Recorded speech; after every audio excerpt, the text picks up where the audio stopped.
السلام علیکم ورحمۃ اللہ وبرکاتہ۔ بہت سے لوگ یہ سوال کر رہے ہیں کہ روزے کی حالت میں اگر الٹی ہو گئی، جس کو ہم قے کہتے ہیں یا بہت سے لوگ پلٹی بولتے ہیں، تو کیا اس سے روزہ ٹوٹ گیا؟ تو دیکھیے، اس سلسلے میں ہم بچپن سے دیکھتے آ رہے ہیں کہ کیلنڈروں میں یہ مسائل ہوتے ہیں، لیکن ہمیں دیکھنے کی فرصت نہیں ملتی۔ خیر، اس کا جواب یہ ہے، اگر قے ہوئی ہے منہ بھر کے تو اس نے جان بوجھ کے پلٹی کی ہے یا خود بخود پلٹی ہوئی ہے؟ اگر اس کو پلٹی ہوئی ہے خود بخود، چاہے وہ منہ بھر کر کیوں نہ ہوئی ہو، اس سے اس کا روزہ نہیں ٹوٹے گا۔ ہاں، اگر اس نے خود بخود الٹی تو ہوئی اور اس نے سنبھال نہیں پایا، وہ خود بخود الٹی اگر تھوڑا بہت حصہ اندر حلق میں چلا گیا خود بخود، تب بھی روزہ نہیں ٹوٹے گا۔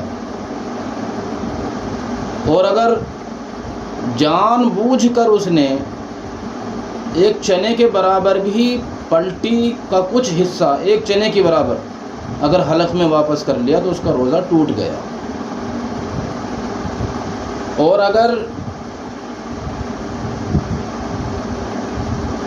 کسی آدمی کو معلوم نہیں تھا کہ پلٹی ہونے سے روزہ ٹوٹ جاتا ہے یا نہیں ٹوٹتا، وہ یہ سمجھتا ہے کہ پلٹی ہونے سے روزہ ٹوٹ گیا، تو اب اس نے کھا پی لیا، تو کیا اس کے کھانے پینے سے اس کے اوپر کفارہ بھی ہوگا؟ کفارہ کہتے ہیں کہ کسی آدمی نے جان بوجھ کر اگر روزہ توڑ دیا تو 2 مہینے کے روزے مسلسل اس کو رکھنے ہوں گے۔ تو اگر وہ آدمی یہ سوچ رہا تھا، اس کو علم نہیں تھا، کہ اس کو یہ پتہ ہے کہ روزہ ٹوٹ جاتا ہے پلٹی ہونے سے، اور اس نے کھانا پینا شروع کر دیا، تو اس کے اوپر ایک روزے کی قضا رمضان کے بعد ہوگی، لیکن کفارہ نہیں ہوگا۔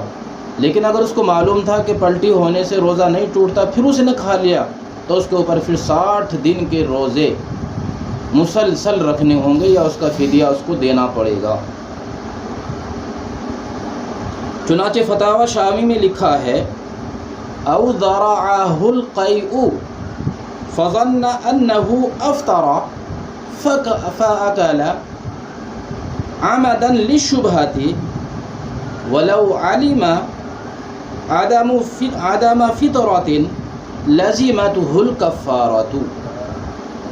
اس عبارت سے یہ معلوم ہوا کہ اگر اس نے جان بوجھ کر وہ کھا بھی لیا ہے، اس کو معلوم تھا کہ کھانا نہیں چاہیے، روزہ ٹوٹ جائے گا، پھر بھی کھا لے تو اس کے اوپر کفارہ ہوگا، اور اگر اس کو معلوم ہی نہیں تھا، اس نے کھا پی لیا، تو صرف روزے کی قضا ہوگی۔ السلام علیکم۔